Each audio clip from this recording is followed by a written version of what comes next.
Welcome on the Cosmic Atom. You may spend a lifetime trying to comprehend yourself. You may read every book about self-knowledge, do years of treatment, move to another place, have a job relationship, and yet feel caught in the same standards, emptiness, and sufferings that never seem to go away. But what if I told you that nothing would improve unless you comprehend one key aspect of your connection with your mother? If it seems easy or perhaps cliched. However, Carl Jung, one of the most well-known figures in death psychology, believes that there's a critical moment in this link that most people are unaware of. Ignoring this may trap you in a loop of self-sabotage, neediness, anxiety, and even psychosomatic disorders. Jung observed that the mother's impact extends much beyond infancy. It demonstrates how this figure influences not just our personalities, but also how we interact with the environment, others, and, most importantly, ourselves. If you've ever felt trapped in life, unable to go on despite doing everything, then this video is for you. And if you're seeking for information that will make you think, I am inviting you to subscribe to the channel right now. Here we go. Deep without superficiality or magic formulae. Only transformative reflections. Take a deep breath and brace yourself, because what you hear next will shift your perspective on not just your mother, but your whole story. Let us begin with our initial moment of existence. Even before we understand what the world is, we can already sense its presence. The mother is more than simply the lady who gave birth to us. She is also the first major mental power that forms our perception of reality. Carl Jung interpreted this character far more thoroughly than the simplistic idea of the caring lady or caregiver. For him, the mother is an archetype, a universal form that exists in the collective unconscious. In other words, we are dealing with more than just our biological mother. She symbolizes sustenance, protection, and upbringing, as well as control, terror, abandonment, and shadow. This ambiguity is necessary since the same person who cares for it might also suffocate. The same person who welcomes others might also be imprisoned. Many wounds emerge throughout infancy, even if they are unnoticeable. The mother's gaze serves as a mirror through which the kid learns to view himself. If this mirror shows approbation, security, and unconditional affection, the youngster is raised with a feeling of belonging and worth. However, if this impulse is misdirected, missing, or too demanding, the kid develops scars that persist into adulthood in more subtle ways. Fear of rejection, poor self-esteem, a persistent need for affirmation, and trouble asserting or trusting oneself. And the scariest part, we often don't recognize it. We just believe that something is wrong, that something draws us back like an unseen cord. We sabotage ourselves at critical circumstances. Choose a mate who repeats family tendencies, avoids closeness, or becomes emotionally reliant. Without knowing why, Jung claims that all of this occurs because we have not integrated the mother archetype inside ourselves. In other words, the picture we have of our mother exists outside of us and controls us unknowingly.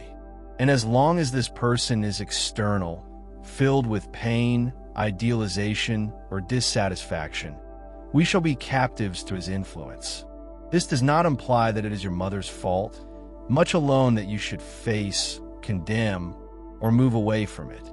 Jung would never point a finger in this sense. He recommends something far more liberating, bringing the image of the mother into awareness, looking at this figure with maturity, compassion, and insight, seeing the mother as a human woman with her own struggles, limits, and unfinished storylines, rather than an idealized divinity or monster responsible for all of our issues. This approach demands fortitude, since understanding our mother's imperfections sometimes involves confronting hurts that we have avoided our whole lives. Its purpose is to revive wounds that have been dormant yet continue to impact us. However, only then can true growth occur. Only in this manner can we grow into mature individuals capable of self-responsibility, free love, and the formation of our own identity, free of familial expectations and projections. The healing path starts when we stop expecting our mother to offer us something she may never have been able to provide since she did not receive it herself. And here is when the metamorphosis starts. Because as the mother figure transforms from a ghost of the past to an integrated picture, she loses authority over us. However, this requires an understanding of what it means to incorporate this archetype in practice. And, more importantly, detect the indicators that we are still living under the mother's shadow without recognizing it. And that is precisely what we are going to discuss today. You may be living in your mother's shadow without recognizing it. Not because she intended to hurt you or because you do not love her, but because her unconscious effect on your life has yet to be acknowledged. And anything that is not acknowledged has authority over you. Jung noted that the maternal archetype has two faces, the caring and accepting mother and the mother who suffocates, manipulates, and reflects her worries and frustrations on her kid. Even when we don't notice it, our mother's shadow is still there. Even as adults, we bear the weight of unmet expectations, badly healed wounds, and actions we can't explain. You may have difficulty making choices on your own. He is always seeking the praise of others, particularly females and authority people. Perhaps you feel terrible about stepping away, wanting to be different, or failing to meet expectations, as if every step toward his liberation were a whispered betrayal. These emotions are seldom triggered by current events. They have a mysterious emotional history, and until this is addressed, we will continue to repeat cycles. We join partnerships that make us feel tiny. We are attracted to folks who dominate us. We are continuously fatigued from striving to be flawless, nice, always too wonderful. Another typical symptom is a sense of emptiness, even when everything seems to be okay in life. You can have a nice career, friends, and a steady relationship. However, something within you stays unfinished. It's as if there's a void that fills nothing. And frequently, this absence is a representation of an unmet emotional desire to be seen, acknowledged, and validated for who you really are rather than who they believe you should be. Jung believes that embracing the maternal shadow is critical for authentic uniqueness to blossom. This entails honestly examining all the mother figure symbolizes, including love and suffering. It is not about seeking for perpetrators, but about comprehending the underlying processes that have created how individuals feel, behave, and defend themselves in the environment. Sometimes healing starts simply by allowing yourself to feel angry or sad for your mother without guilt. There were failures, excesses, or absences, and they had an influence. Validating these feelings is the first step toward breaking free from the unseen prison they have created. Because repressing your feelings makes misery the norm. But when you face it full on with awareness, it starts to evaporate, and the process is freeing. You begin to understand that you no longer need to tell the same story. Who can make decisions for themselves, forge new routes, and communicate in healthy ways without carrying the emotional baggage of an unresolved childhood. The mother's shadow only loses power when illuminated, when we cease acting on impulse and instead react with knowledge. When we stop seeking for what we lacked as children and begin giving ourselves what we never had. And there is exactly where a new era starts. A stage in which you stop reflecting sorrow and start writing your own tale. However, in order for this to occur, it is vital to understand how the individuation process, which you have discussed extensively, occurs, since just identifying the patterns is insufficient. It is vital to traverse, modify, and eventually conquer them. And the next topic we'll discuss is this crossover and how it may impact everything. Jung used the term individuation to describe the process of overcoming the parental shadow, a term that may seem technical at first look, but in reality depicts a very personal path to being who you are, beyond the masks, conditionings, and inherited expectations. It is the way to completeness and reconnecting with your most real self. But beware, this route is neither straightforward nor pleasant. On the contrary, it necessitates addressing everything that has been suppressed or perverted inside you. It's a process of letting go of the tales you've been taught and the beliefs you've formed about who you should be to earn love. When we grow up under the unconscious influence of a mother figure, we often adopt personalities of ourselves that are designed to prevent confrontation or secure acceptance. The good daughter, the strong son, the youngster who doesn't whine. These identities become armor. And according to Jung, individuation is the process of removing these armors one by one until only what is true stays. This approach necessarily entails identifying projections, since even when we are unaware of the effect of the mother figure, we continue to project it onto others, such as our love partner, employer, friend, and therapist. We anticipate the same thing from these folks as we do from our mother. Attention and affirmation, unwavering devotion, and protection. The major turning point occurs when you begin to return those forecasts. When you stop expecting for someone else to rescue you, understand you completely, or cure your wounds. And that does not imply being cold or aloof. It entails accepting responsibility for one's own internal environment in order to mature into the adult who cares for the wounded child who still lives inside you. Individuation is therefore a return to oneself, a reunion with aspects of the soul that have been obscured by fear, shame, or guilt. And this reunion is only possible if we stop seeing the mother as the source of all things, whether as a source of grief or an ideal of perfection, and instead perceive her as a beginning point.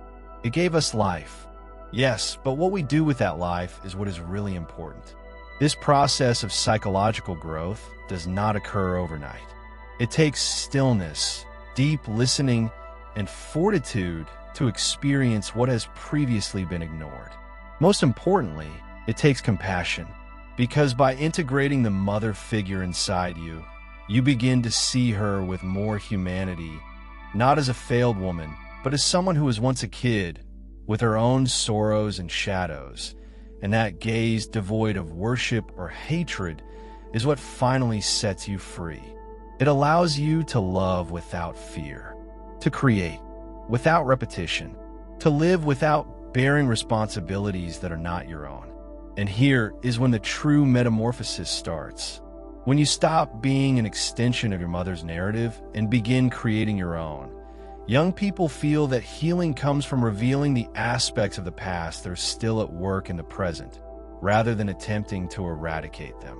And in doing so, you reclaim the ability to select what to retain, what to alter, what to leave behind, and, most importantly, who you want to be from now on.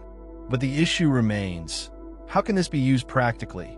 How do you know whether you've begun the individuation process or if you're still locked in the mother's unconscious image? And what are the practical measures you may take to go ahead on this journey?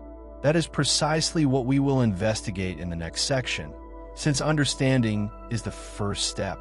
However, putting this shift into practice is what really transforms everything. Knowledge is vital, but acting on that knowledge is what results in actual change. Jung viewed the path of individuation as consisting of more than just intellectual impressions. It occurs in daily life, via quiet choices, little breaches from old habits, and most importantly, the development of new ways of connecting to oneself and the world. So, how does one begin to separate themselves from the unconscious influence of the mother figure? The first step is to identify your emotional triggers. What scenarios tend to destabilize you? Which individuals appear to reawaken previous wounds? The most extreme feelings, such as disproportion, first fury, quick despair, or a sense of abandonment, are often about the unresolved past rather than the present. And these feelings are often tied to childhood dynamics learned from the mother. The second stage is to create an interior space for listening. This entails creating periods of reflection, whether via writing, meditation, or therapy, in which you can recognize the inner dialogues you have with that critical voice that deems you inadequate, expects perfection, and says you can't make errors. It is often a reflection of the internalized mother figure. It is not a question of resisting this voice, but of identifying it and gradually replacing it with a more mature and sympathetic one. A voice that welcomes, affirms, and leads with love, similar to the mother you may not have but may now learn to be for yourself. Another critical aspect is to investigate unseen allegiances. Many individuals, without realizing it, are bound by secret emotional pacts with their mother, as if choosing a different route would be a sign of disloyalty.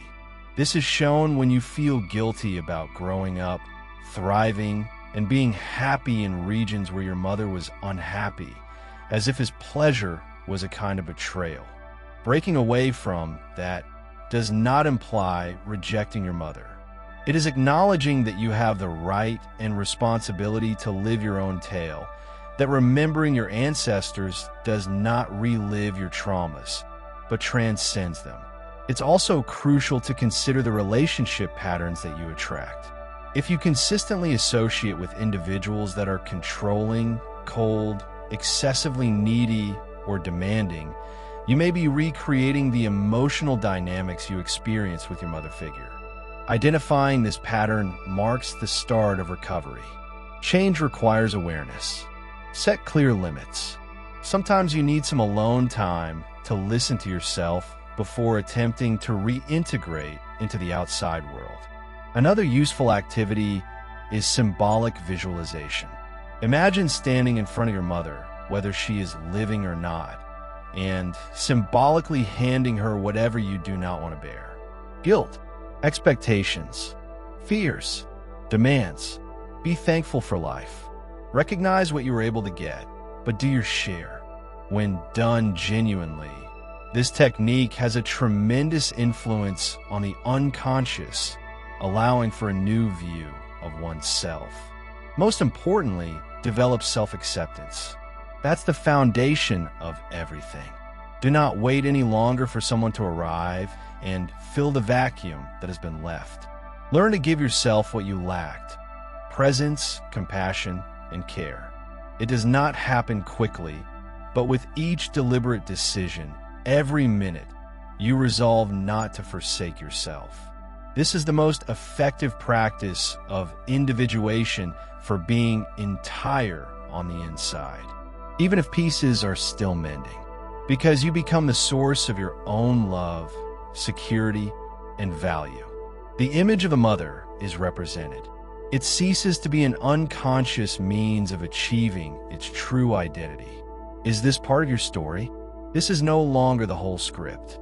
And it is exactly at this time that the essential issue arises. What happens when we eventually break free from this influence? What changes in our life, our relationships, and how we see the world? That is what we will discuss below.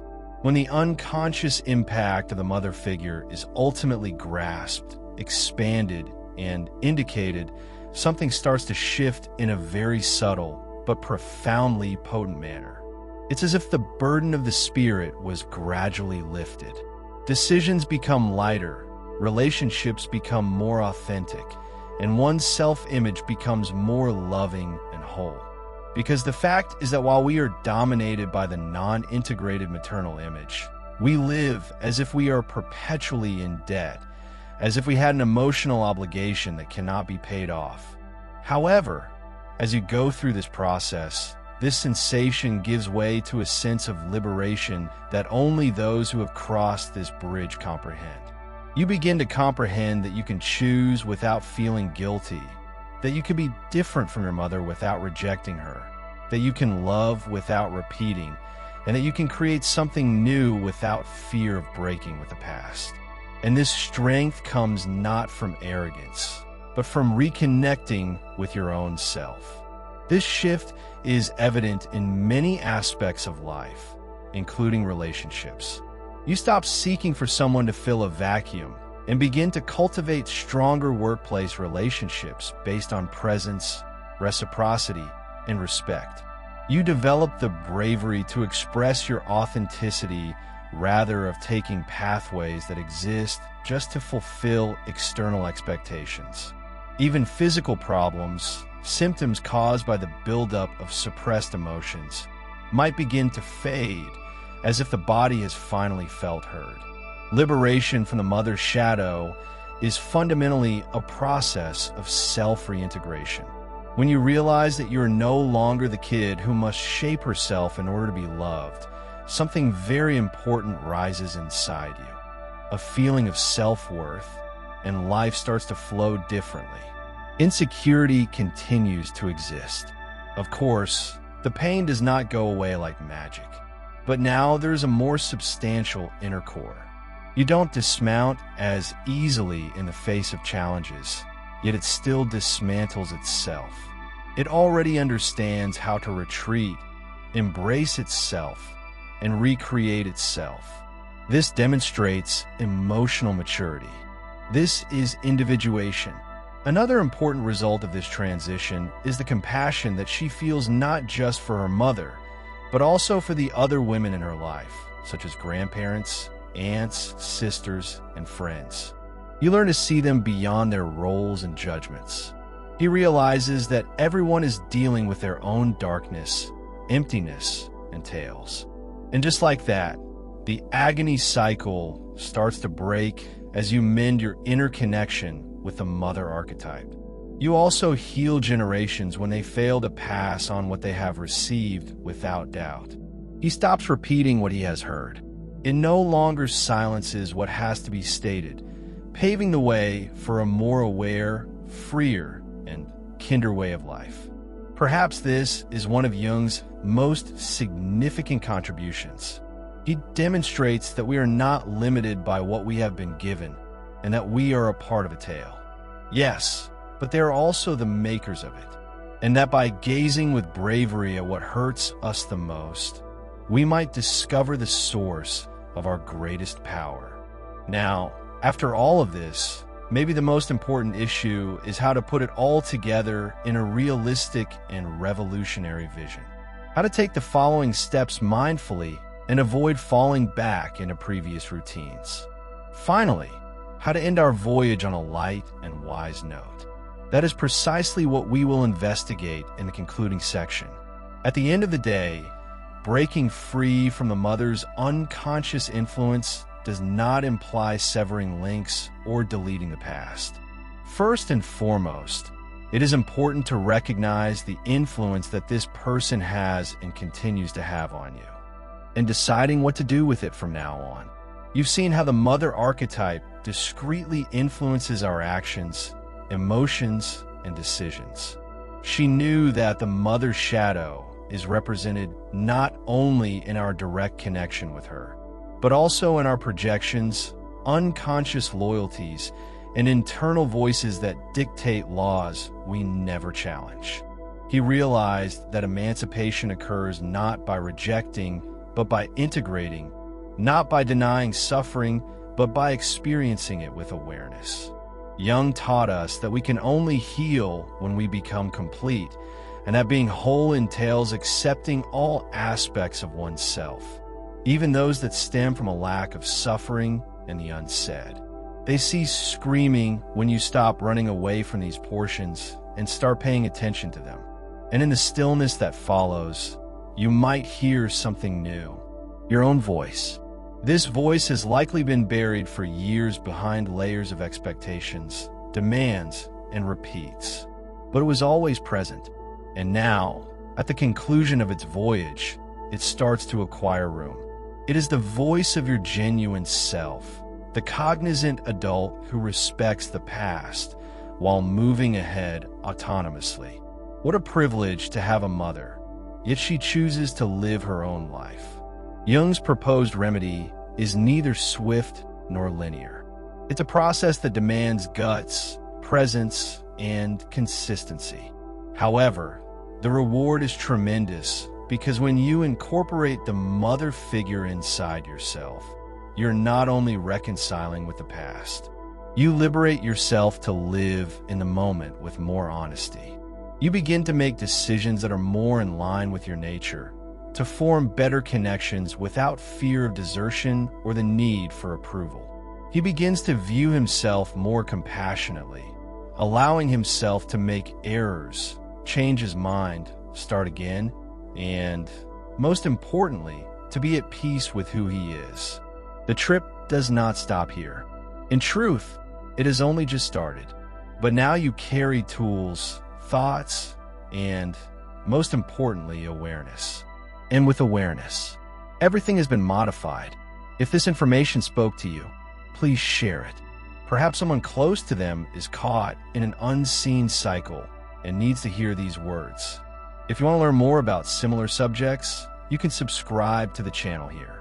We don't provide prepared solutions, but rather opportunities for you to find your own.